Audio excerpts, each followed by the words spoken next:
we are back. Thanks for clicking on the link. Welcome to Good Energy. Enjoy the content, and everyone have a blessed day.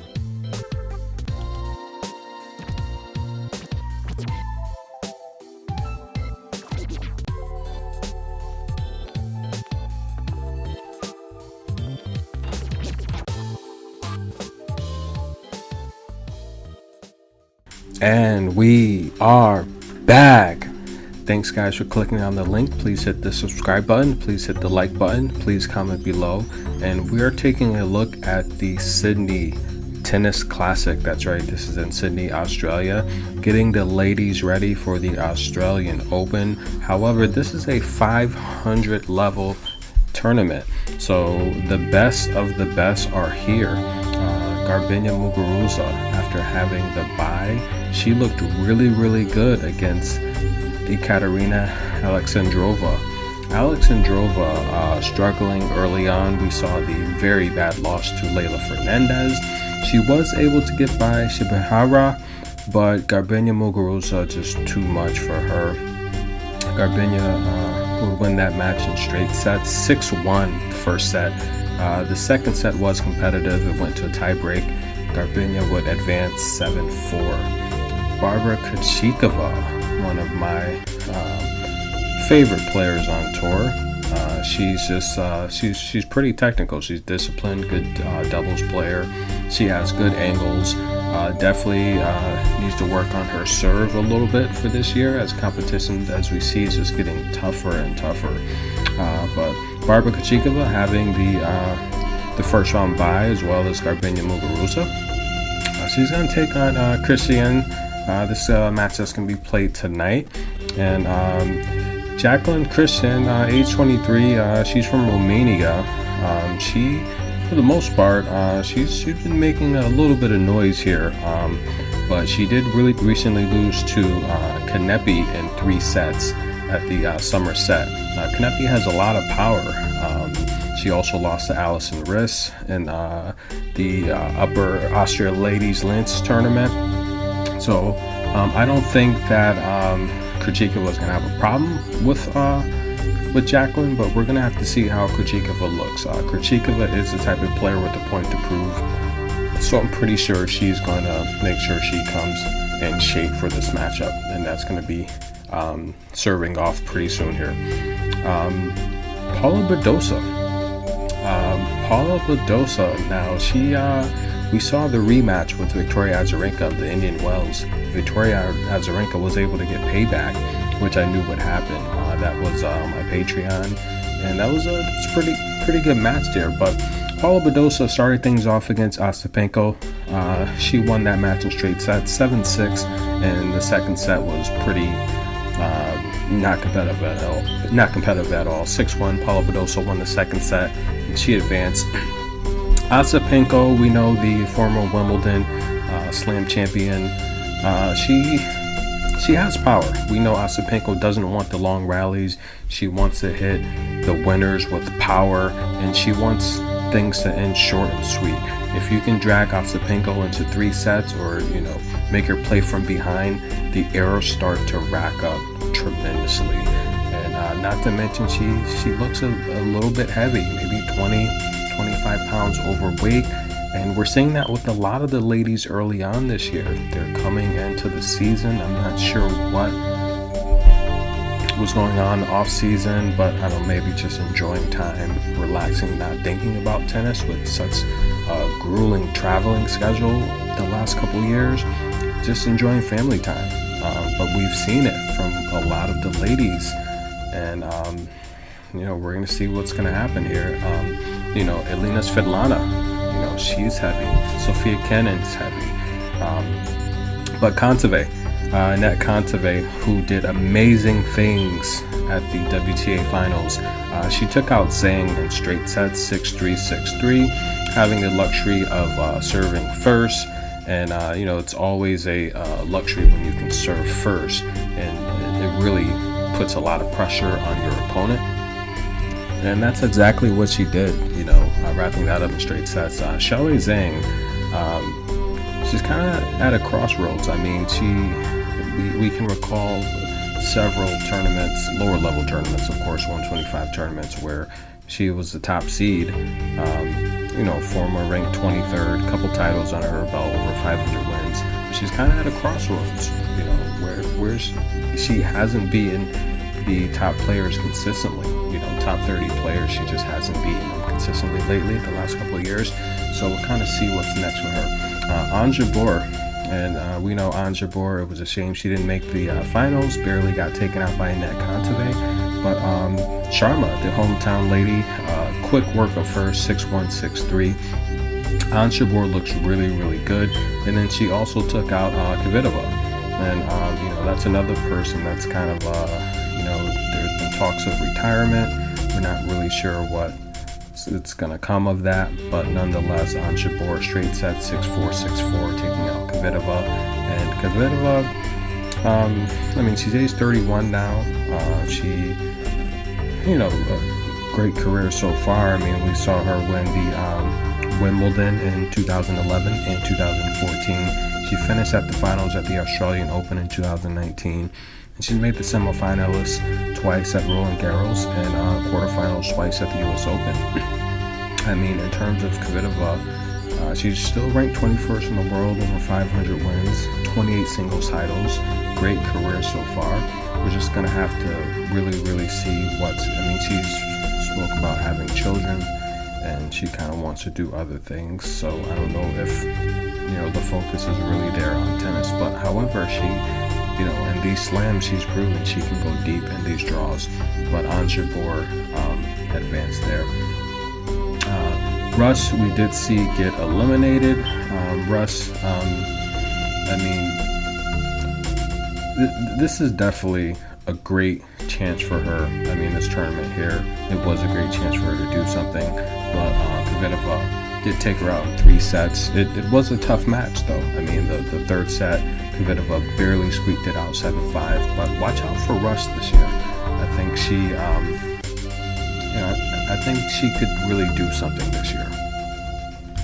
And of course, Sharma and Ostapenko were eliminated, as we recently covered, Badosa and Ons Jabeur. But Asa Tomljanovic, we saw she looked really good against Sofia Kenin, albeit a little heavy Sofia Kenin.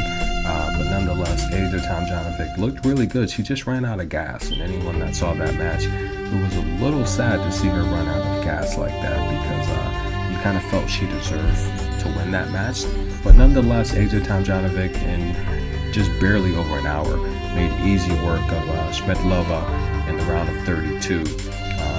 And one of the keys for Asa Tomljanovic in that match is she limited her double faults. She only had 2 double faults, and she makes a lot of mistakes.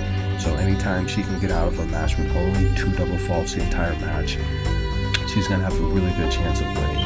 And she played very, very good in terms of first service points. 71%. That was amazing. And she saved her break points, 6 for 8, 75% in break points. So if she's not making those errors, she's a threat to, she's a threat to beat a lot of these players. Any player outside of the top 20, Asa Tomljanovic, can give you a hard time in those matches, as long as she's not making mistakes. The top elite players, when she's making mistakes, she's going to struggle.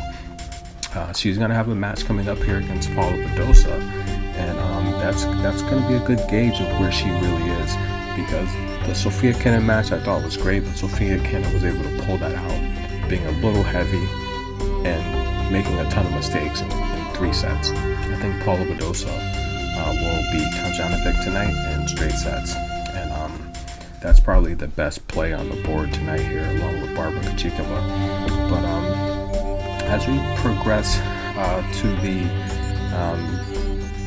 semis and the quarterfinals, let's take a look here at some of the other matchups.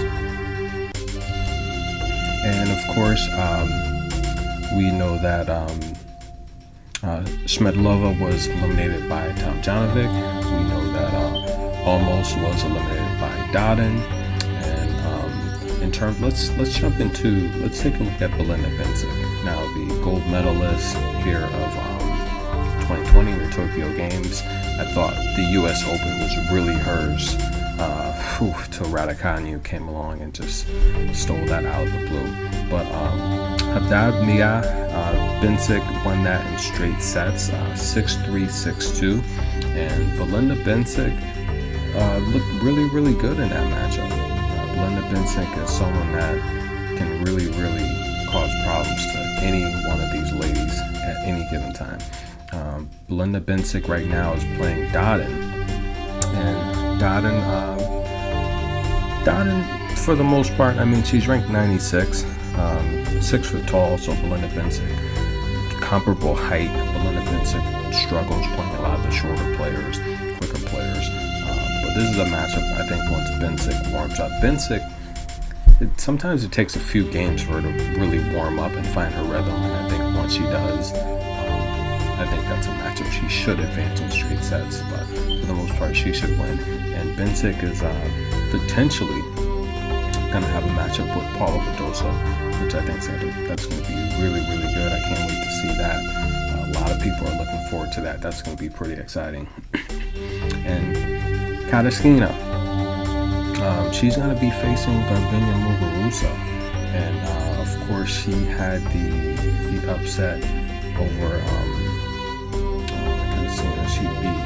she beat Kenin, and Sofia Kenin, she beat in straight sets 6-4, 6-0.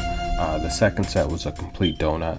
Kenin, she's not in form. I mean, Kenin's one of my favorite players on tour. She has the will, the determination. She doesn't quit.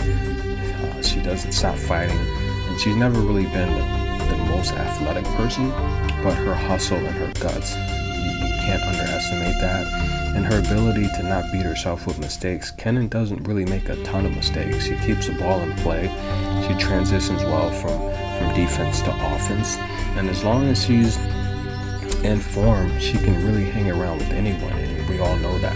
But she's not in form, so Katarzyna, good win there, but she beat Mertens as well. I mean, that was a really good win against at least Mertens, but I felt Mertens and Fiona Ferro. I mean, Mertens let Ferro run off like 3 games in a row there, and that's something that really shouldn't happen. Ferro's a really good clay player, but again, Mertens, very, very thin player, also a little heavy. So again, very, very slow off season for a lot of these ladies. It's quite obvious. But let's switch gears. Let's take a look at the remaining draw, and let's see who has a real chance to win this Sydney Classic. Paula Badosa versus Asa Tomljanovic. Paula Badosa, we saw the huge run ending 2020 at the Indian Wells, and just letting that spill over into the WTA finals. Asa Tomljanovic, she's going to have the home crowd behind her, and the home crowd really helped her push 3 sets with Sofia Kenin, but we saw she just ran out of gas. She's been playing a lot of tennis lately, so her form is definitely there. But I think Paula Badosa is going to be a little too much for her. Paula Badosa plays well on clay or hard, and Paula Badosa is she's a big physical woman, and I think she's just going to be a little bit too strong for Asia. Asia's return, I can see a lot of errors. I can see a lot of long balls, and I think Paula Badosa is going to be too youthful, too strong, just a little too much for Asia. You saw signs of Asia just wearing down in that third set versus an unfit Kenin, and Paula Badosa is going to win this in straight sets. Right now, Bencic is looks like she's about to break Dodin, and let's see, did she actually break her? So the answer is no. Belinda Bencic did not break Dodin. Dodin's up 2-1. Belinda Bencic's on serve, but I do think once Bencic warms up, she will win that match in straight sets. Barbara Krejcikova versus Christian, and that's a matchup I think Barbara's fundamentals is just going to be a little too much for Christian. I do see Barbara Krejcikova advancing. Barbara Krejcikova is a 4-1 favorite, and I mean, hey guys, if you got $4,000 to put on Krejcikova, take the free $1,000. Caroline Garcia versus Rebecca. looked really good against Emma Raducanu. And Rybakina is someone that I think she wants to let the tour know that she has next. Rybakina has a really good serve. If her serve is on, she can run off 15 to 17 aces in a match and rack up some very easy points. Very strong forehand. If she has an open shot with her forehand, you're going to be in trouble. But for the most part here, Caroline Garcia, I mean, she's somewhat of a veteran. You can't ignore her ability to play with anyone. However, I think she's in December, she lost a lot of questionable matches, dealing with the 125K level talent. And Rybakina is going to be a little too much in this matchup. I do see Rybakina advancing. And Krejcikova and Rybakina, that's going to be a very tough matchup. I'm going to have to see how Krejcikova looks tonight. If I see any indication out of Krejcikova in terms of sloppiness or errors, then that's a match that I would take Rybakina as the underdog to beat Krejcikova. We do have a quarterfinal matchup already set. Kataskina versus Garbiñe Muguruza. That's a matchup. We're going to take Muguruza to win. Muguruza looks really good so far, and she's on a high. She plays really good in Australia. She's won the Slam here before, and we all know she loves playing here. So you'll definitely see Muguruza in the semifinals there. And of course, we have the long-anticipated matchup: Annette Kontaveit, Ons Jabeur. Ons Jabeur is, she's upset. She expressed she wanted history to be made, although she did have a record-breaking year last year in terms of wins, and in terms of wins and championships for a player of her nationality. But the reality is, she needs and she wants payback. You're probably going to get Ons Jabeur as maybe an underdog or like a 50-50 pick'em. I'm going to pick Ons Jabeur to beat Annette Kontaveit. Ons Jabeur has great variety. Annette Kontaveit struggles against players with variety. Someone that can mix up the slice with a good serve. Someone that can give a nice running backhand or forehand. And someone that can just redirect your rhythm, your strength, your power, and your timing. Ons Jabeur is really good at that. So I'm going to take Ons Jabeur to beat Annette Kontaveit. And then Annette Kontaveit, she will be eliminated. Ons Jabeur will take on Garbiñe Muguruza. That's going to be a good matchup there. And Ons Jabeur struggles with a lot of power. That's the only thing that can really disrupt her game is the stronger players. So that's going to be a matchup there I'm going to have to analyze and look at that pretty closely. And then up above, a potential Krejcikova versus Paula Badosa. That's going to be a really good matchup there, possibly. And I'll be doing another video on that. So thanks guys for listening. Please like, subscribe, comment below, and tell me who you think is going to win the Sydney 500.